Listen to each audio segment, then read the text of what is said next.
3 avril 1974. Les radars détectent des anomalies terrifiantes. Une tempête monstrueuse se déchaîne. Soudain, l'Ohio et l'Alabama sont frappés. C'est l'urgence absolue.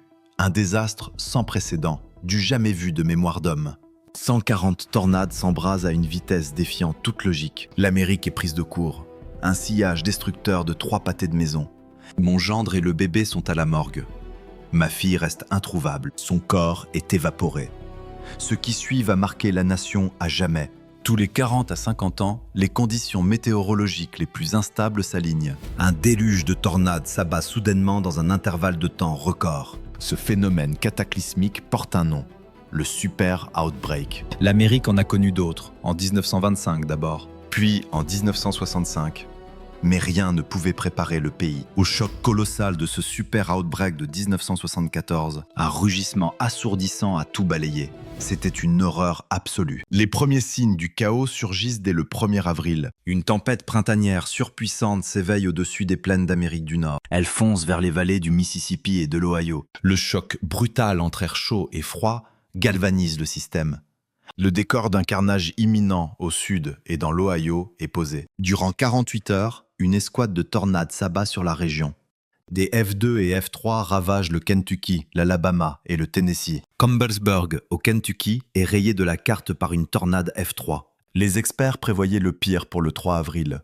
Mais l'inconcevable approchait. Personne n'aurait pu imaginer l'ampleur de ce déchaînement. Allen Pearson, le grand patron du centre météo de Kansas City, est inquiet. Il pressent que cette journée sera une épreuve fatale. Il lance une alerte urgente au service météorologique de l'Est. Tout le pays doit se préparer à encaisser un nouveau choc. 3 avril 1974. Le cœur de la tempête gagne en puissance. Les vents s'intensifient. La Louisiane et le Mississippi sont déjà en alerte.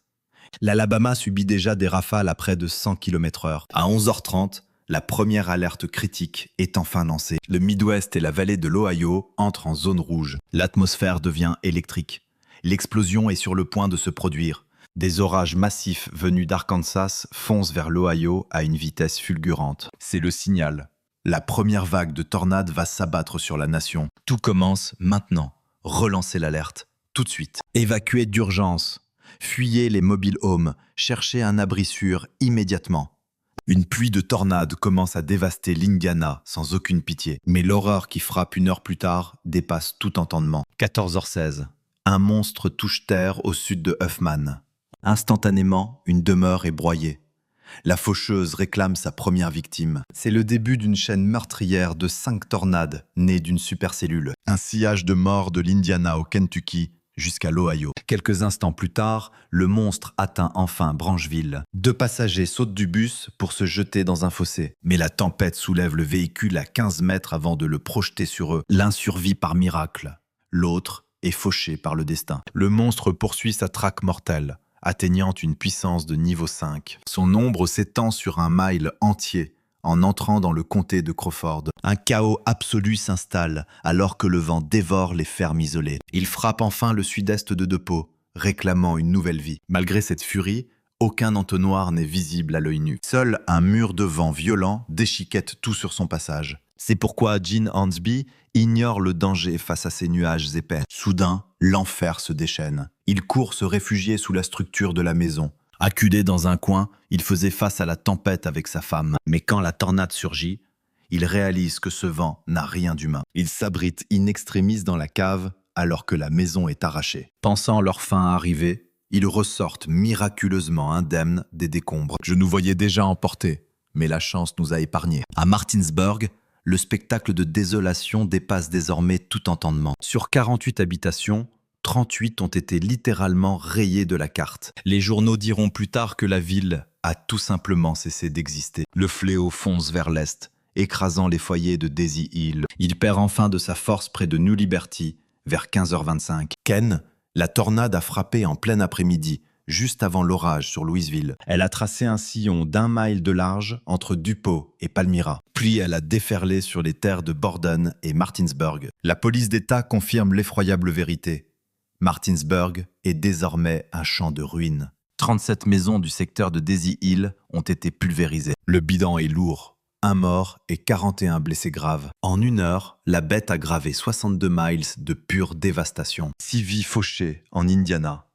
On pensait le pire enfin derrière nous. Mais un nouveau cauchemar s'éveille à 30 miles plus au sud. Un autre tourbillon titanesque s'apprête à dévorer la terre. À 15h30, une tornade d'une violence inouïe frappe le comté de Breckinridge. Elle frôle le nord d'Hardinsburg avec la puissance d'un niveau 3. Mais tout bascule lorsque le monstre pénètre dans le comté de Meade. Il contourne Irvington par le nord, tel un prédateur en chasse. À cet instant, le tourbillon s'est mué en un démon de niveau 4. Les voitures volent comme des jouets. Et l'horreur ne fait que commencer. En atteignant Brandenburg, elle explose en une fureur de niveau 5. La destruction devient inimaginable. Le vent ne se contente plus de briser les foyers. Il les efface. Même les structures de briques sont réduites en poussière.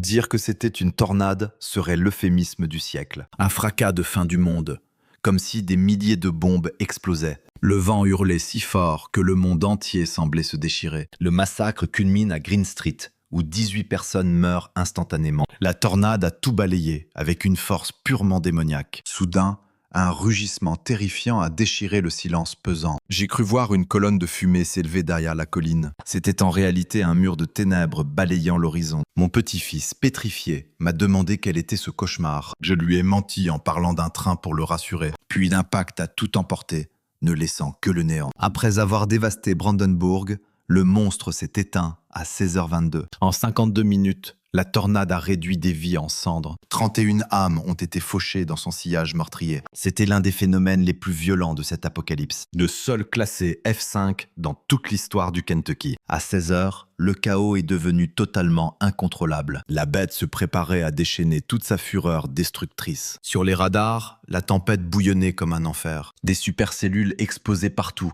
transformant la carte en champ de bataille. Chacune d'elles portait la promesse d'une dévastation totale. Face au péril, les autorités ont pris une mesure historique. L'État entier fut placé sous alerte maximale au même instant. La menace se propageait désormais dans toutes les directions. Elle s'abattait sur le Tennessee, en broyant le Kentucky. Tandis qu'au nord, elle assiégeait l'est de l'Indiana. Toute la région semblait prise dans un siège impitoyable. À 16h30, un nouveau prédateur a frappé Bellbrook. Rien d'alarmant au début, juste une tornade d'intensité modérée, mais lancée à 80 km/h, elle a muté violemment. La tempête est devenue colossale, une force de la nature pure. Le radar indiquait que le monstre fonçait droit sur Xenia. Chaque habitant de Xenia devait fuir ou se terrer immédiatement. Arrowhead et Central State étaient dans la ligne de mire directe. En approchant de Xenia, son vortex est devenu un hachoir géant. Sur le flanc ouest, elle a frappé avec la rage F5. Des quartiers entiers furent gommés, ne laissant que de la poussière.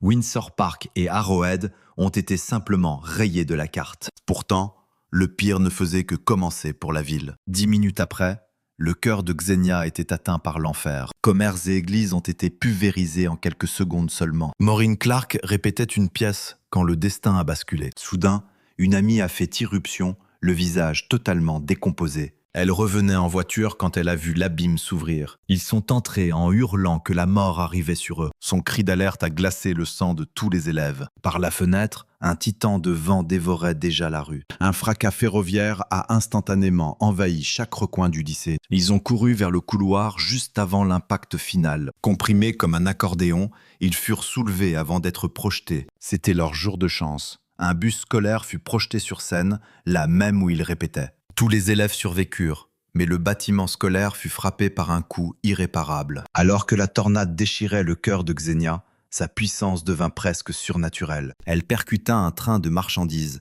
projetant plusieurs wagons hors des rails avec violence. Les balayant comme de simples jouets, le carnage ne faisait pourtant que commencer. Le monstre rasa le centre-ville de Xenia, anéantissant d'innombrables commerces sur son passage. Un rugissement assourdissant, l'horreur pure. Je ne sais pas, c'était tout simplement terrible. Ma fille, son mari et le bébé étaient à un stand de boissons quand tout fut balayé. Il m'a fallu 24 heures d'angoisse pour enfin réussir à les localiser. Mon gendre et le bébé étaient à la morgue, mais ma fille reste introuvable. Nous n'avons retrouvé ni son corps, ni la moindre trace d'elle. Quittant le centre, la tornade hurla vers Wilberforce, ravageant campus et habitations. L'université de Wilberforce fut terrassée.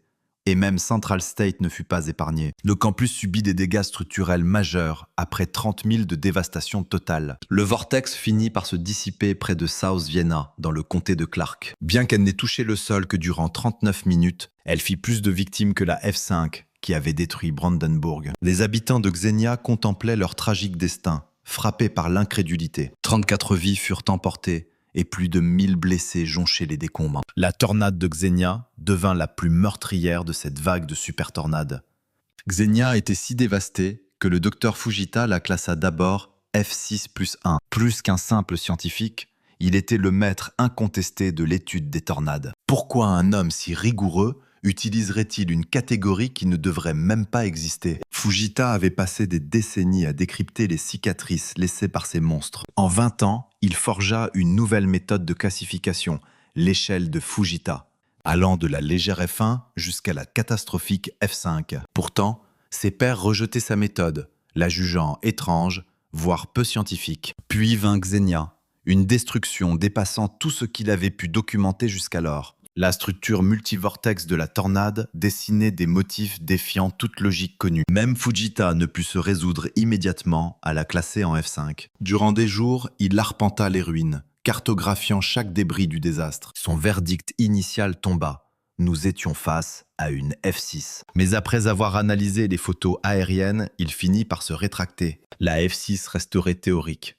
Xenia, malgré sa violence extrême, fut classée F5. Dès lors, son échelle gagna ses lettres de noblesse, devenant la référence mondiale. Pourtant, cette journée tragique était loin d'être terminée. Si la plupart des tempêtes restent modérées, une petite tornade devint soudainement une menace mortelle. Elle toucha terre à 16h28 au nord de la ville de Rising Sun. Au début, sa puissance égalait une F4, capable de raser des quartiers entiers. Mais lorsqu'elle traversa l'Ohio une seconde fois, tout bascula. Les vents s'intensifièrent brutalement, propulsant la tempête dans la zone des F5. Ce fut le choc total lorsqu'elle frappa Sailor Park, à Cincinnati. La tornade s'abattit sur Morehead Pier, transformant le rivage en un véritable enfer. À cet instant précis, la situation devint absolument critique. À cet instant, Margaret Martin, 27 ans, vit l'horreur s'abattre sous la forme de grêlons géants. Ce n'était que le prélude d'un fléau bien plus terrifiant, menaçant sa petite ville. Les mots manquent pour décrire l'effroi pur qui s'empara alors de son âme. Un instant plus tard, un mur de vent ténébreux surgit tel un titan devant sa demeure.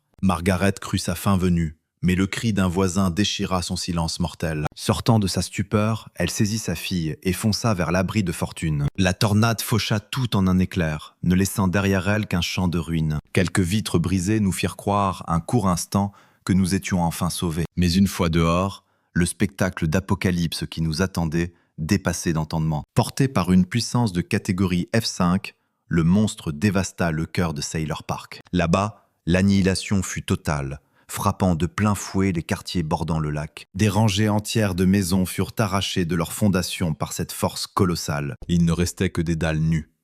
Puis, le cyclone commença enfin à perdre de sa vigueur. Cap au nord-est, sa fureur restait pourtant une menace mortelle pour chaque habitant. Plusieurs quartiers de Cincinnati, comme Bridgetown et Delhi, furent broyés en un instant. Ce cauchemar sans fin semblait vouloir consumer le monde entier, seconde après seconde. Le titan finit par s'élever à l'ouest de White Oak, essoufflé par sa propre rage. Derrière lui s'étirait une cicatrice mortelle de 21 000 de long. En seulement 23 minutes au sol, les vents déchaînés réclamèrent leur terrible tribut. 3 vies fauchées et 200 blessés. Mais ne croyez pas que l'horreur s'arrête là. Tandis que les orages déchiraient l'Ohio, une ombre plus sombre planait sur le sud. À l'est du Mississippi, la tempête se muta en une véritable machine à tuer. À 18h20, une tornade de classe F3 prit naissance dans le comté de Lawrence. Gagnant rapidement en puissance, elle sema le chaos absolu à travers Mount Moriah. Près de Moulton, elle atteignit le rang F4, pulvérisant chaque foyer sur son passage. Traversant le comté de Morgan, elle accumulait une force dévastatrice pour le choc final. Après avoir franchi la rivière Tennessee, le monstre se prépara à l'assaut ultime. Soulevant un mur d'eau, elle s'abattit sur Tanner avec la furie d'une F5. Là-bas, les vents tranchèrent tout sur leur passage, telle une lame divine et impitoyable. Le typhon s'enfonça ensuite dans Madison County, ravageant Capshaw et Harvest sans aucune pitié. Il resta au sol près d'1 heure avant de s'évanouir au nord-est de Harvest. Mais pour Tanner, Le cauchemar ne faisait que commencer. 30 minutes s'écoulèrent à peine. Une seconde tornade d'une violence inouïe surgit alors sur la rive nord de la rivière. Sa trajectoire suivait, à moins d'1 mille près, le sillage sanglant de la première. Les secours fouillaient encore les décombres quand le second monstre fondit sur eux. Il fonça droit sur Tanner pour anéantir les derniers vestiges de la ville condamnée. Celui-ci était plus puissant, plus brutal et infiniment plus meurtrier que le précédent. Un homme, rescapé blessé de la première attaque au parc de mobil-home de Lawson, fut transporté d'urgence dans une église voisine pour y recevoir des soins vitaux. Mais quand la seconde tornade frappa, l'édifice s'effondra, scellant son destin tragique. Après avoir dévoré les restes de Tanner, le cyclone hurla sa rage vers Limestone. Il traversa les terres rurales jusqu'à Madison County, frappant de nouveau Capshaw de plein fouet. Harvest subit une seconde fois ce châtiment céleste, alors que la tornade balayait tout. Entrant dans le Tennessee, elle finit par se dissiper dans le comté de Coffee. Plus de 1200 foyers et véhicules furent réduits en miettes par ce cataclysme. Ensemble, ces tornades ont quasiment rayé Tanner de la carte, fauchant plus de 45 vies sur leur sillage de désolation absolue. À 20h50, le monstre touche le sol dans l'est du Mississippi, gagnant en puissance avant de lacérer l'Alabama près du parc de Monterey. Déjà classé F4, son rugissement étouffe tout, transformant le parc en chaos total en quelques secondes. Fonçant droit vers la ville de Gain, la tempête devient une F5 légendaire, un mur de mort sans pitié ni limite. Sa première cible, une usine de mobil-home.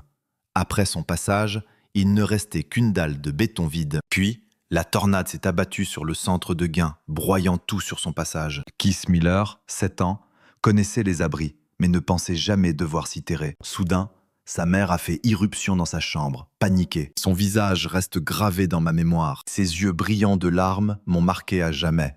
Elle criait « On doit aller à l'abri, on doit descendre dans la cave, maintenant !» Quelques instants plus tard, la tornade percutait violemment leur refuge. C'était comme être collé à un Boeing 747 en plein décollage. Je revois encore ma mère plaquée, ses mains sur mes oreilles, alors que tout tremblait avec une violence inouïe. Quand le silence est revenu, Keith est sorti.